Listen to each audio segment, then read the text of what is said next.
So this is, I think women should bow to their boyfriend or husband or whatever. So go ahead, play that shit.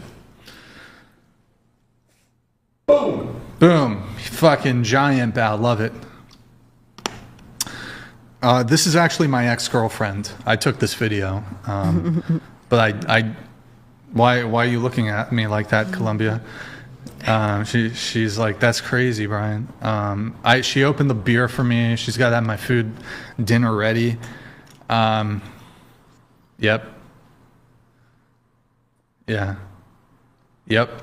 That's how it's done. Play the bow again, the bow part. Boom. So every time I come home, I do expect a bow.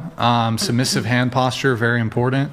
And full deep bow. Honestly, I was a bit upset that was not as deep of a bow as she could have done. But I guess the question is, for your guy, for your boyfriend, for your husband, whatever, would you bow?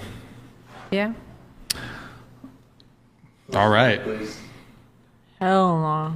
Oh, No, that's so weird. I don't know. Like, that's you. If you want, like, if you want, like, a girl to... You want to do it? Okay. To bow to you, but, like, that's just, like... I don't know. It's a little weird. Okay. It's weird. What about you? Absolutely. My husband and I have laughed about that video over and over. And he's like, would you actually do that if I wanted you to? I said, absolutely. Yeah. What about you? I'm going to start tonight when I get home. Oh, shit. Yeah. It'll go over well. They'll like he it. He deserves it. I would do it in a second. And the funny thing is, it's really not even about the bow. It's not even about the bow. It's the willingness to do it. To submit. And all the cascading downstream, the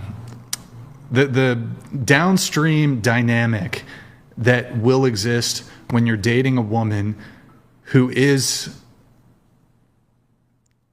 I don't think acquiesce is the best word here. Hold on. Submitting to you. Well, submissive, yes, but I feel like a lot of people take issue with the term submits. I mean, it is the proper... Subservient? No. No. That's even worse. It is the proper descriptive term for it. But it's like, I guess the best way would be like a woman who's agreeable. Because I think, honestly, I don't want to be like arguing, and I don't want friction with my girl. And I think a woman who... I don't know where I'm fucking going with this. Whatever. Just fucking bow. That's all I have to say. Just fucking do the bow, I guess. I don't know. That was a great argument there, Brian. Ladies, good job. Young ladies, don't nag your partner. No nagging. It is the Peace. worst thing that you can do in a relationship. Yeah. Yes. Don't nag. Well, I don't agree with that. It depends on the relationship. When you say you don't agree, Nag is you like think you should arguing? nag? It can be arguing, yeah. Well, it depends on the argument. But I think it's nagging would go beyond just like having a argument, or well, I guess when you start having frequent arguments, that would perhaps fall under the purview of nagging. But I think there's a component of constant fault finding when it comes to nagging. Your partner is constantly doing things wrong. Maybe this is real, or maybe some of it is just made up and this creates unnecessary conflict in the relationship. I think oftentimes you will encounter, sometimes women will just look for shit. Mm-hmm. They'll look for conflict. They'll look for something to nag or whine about. So, can I comment on that? Sure. I think the man sets the tone for nagging. So, for example, before my husband, I was in a long relationship, 8 years, and we weren't in love. It was a toxic relationship, and we treated each other like crap.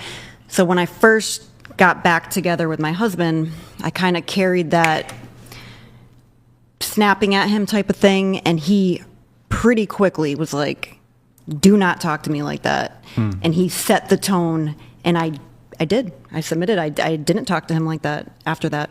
So men, if your women nag you or belittle you, set the tone early. Don't accept it.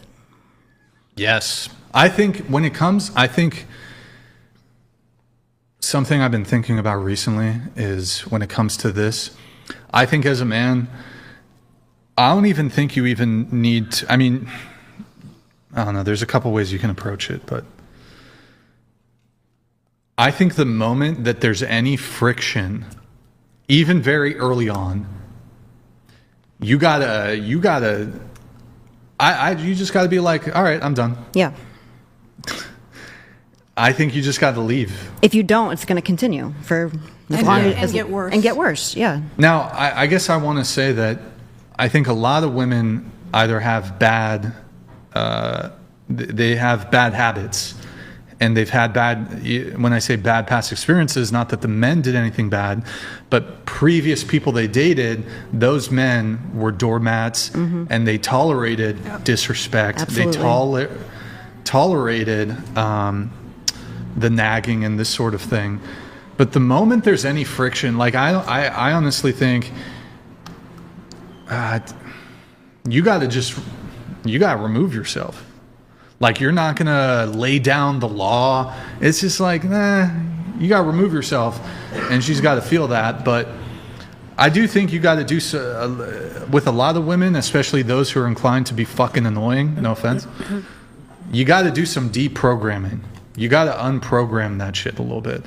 So you are going to have to give guidance and tell them what's up and be like, hey, what's important for me in a relationship is respect.